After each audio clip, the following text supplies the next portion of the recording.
Tonight we're gonna hear the stories of the people and not the politicians. We're also gonna hear official opinions of the states that we're talking about. Not only that, today we're going to talk about how similar Armenians and Turkish people are and how many things they share, but in general how similar we all are. Officially what we learn at school is everything that is connected with genocide is full of hate speech, it's full of nationalism, and it's full of blame. So at school officially you will never have a chance of discussing the other point of the existing conflict. What we hear is that we have been raped, we have been killed, and now they have to return our territories. That's the official standpoint that we learned from school. While we were suffering, while we were trying to save what we can from our land and get our independence, while the mothers are fighting for their lives and stuff, blah blah blah, the Armenians, who we thought, this is what I learned in school, the Armenians who we thought were our friends, betrayed us. They made a deal with the devil, also known as Russia, and they just basically betrayed us. They stabbed us from our backs. But we, even though they did that to us, we didn't like do a genocide. What is a genocide? No, we didn't do that. We just relocated them gently. And some people might have died. Of course, this is wartime. Like we like more Turkish people died. Yeah, we died most. Armenia calling someone a Turk is already a big message that you want to tell someone who is very bad, not honest, someone who stabs you from the back, any dirty thing that you think of someone, you call that person a Turk. And it exists till now. Calling someone Armenian is enough, like Armenian seed, they love to say that, like, I don't know. Armenians are mostly known for Kim Kardashian and System of Dawn. And Turkish known mostly for what Turkish diaspora you have? Kebab? Oh, I don't know. I think the only possibility to solve this issue is to start process from bottom till up. Today we are going to talk about, I would say, one of the most complicated conflicts in the modern world, Israeli-Arab conflict. 1948. The war broke out. My grandfather lived in Haifa, Israel.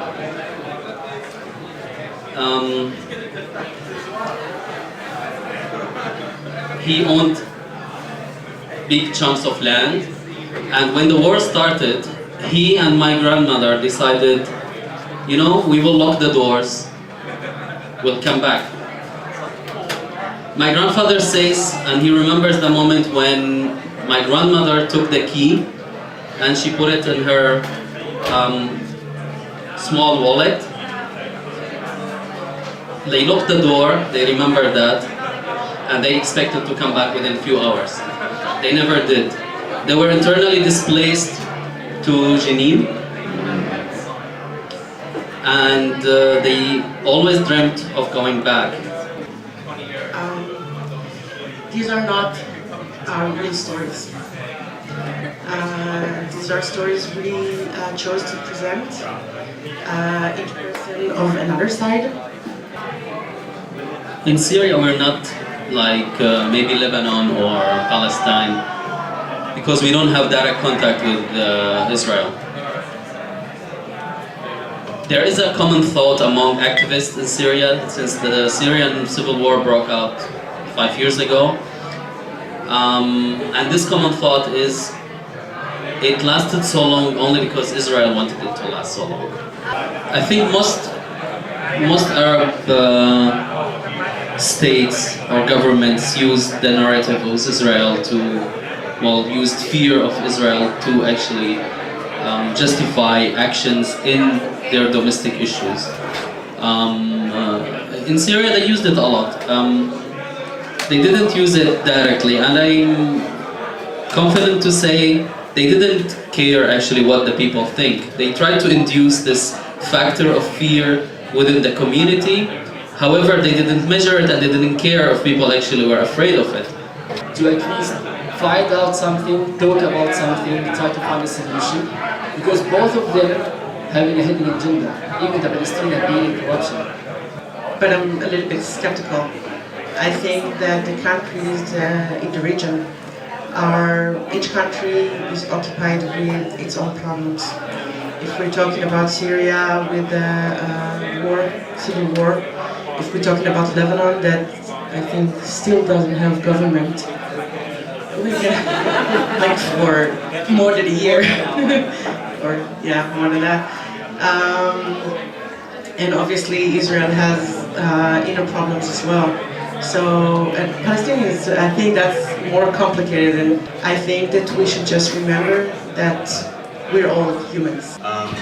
So the way I see it, I'm from Scotland, and to be honest with you, I don't actually know what the stance of like Wales is, for example, but I know that the SNP, which is the ruling party in Scotland, is pro the EU.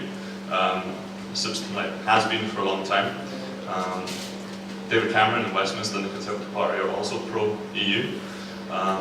It's funny because there's a nationalistic movement in England called UKIP, led by Nigel Farage, and they've actually got a significant amount of votes, something like 3.5 million at the last election, so they're a relatively big party, and they're a nationalistic movement that's completely anti-EU, and they want to leave.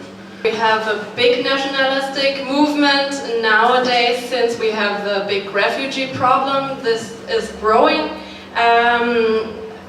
Yeah, we Germans have bad experience with that. The government has this contract with Turkey regarding the refugees, and since this contract was made, the government acts like there is no longer a very big problem because they have a solution, so they try to ignore it in public.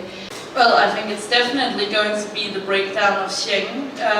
This has lots of people from the Eastern European countries have traditionally come to the Western countries to work in France and Germany, Denmark and Scandinavia.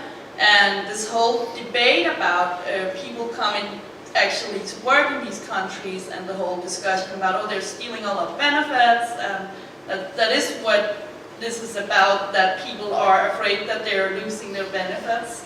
So from the way I see it, from an institutional point of view, the UK is a liberalising force, right? It's a force for liberal philosophy in the sense of, you know, kind of almost American in the sense of free market, you know, go for a few restrictions. The European Union and also Scotland, actually, from a philosophical point of view and from an economics point of view, is far more restrictive. And if you look at a lot of the EU regulation that's in place, a lot of it has to do with restriction, has to do with you know, fishing policies, agricultural policies, it has to do with pollution, it has to do with workers' rights. Right, well, to me it seems pretty clear cut what's going to happen, to be honest. It's not a matter really of debate. If the UK does leave the EU, free movement of people and work and capital will disappear, and we'll have to apply, just like a Canadian, just like somebody from the US. I think they're going to stay. No, I think you have so many, like the Scottish people are very much for the EU. Northern Ireland, it will also cause them a huge amount of problems leaving the EU. The whole thing that you can cross between Northern Ireland and Ireland is a huge part of the peace treaty among the Protestants and Catholics there. So I think they're going to stay because there are so many people who won't have any benefits from it if they leave. It would just cause more trouble. Yeah, I totally agree. I think they're going to stay.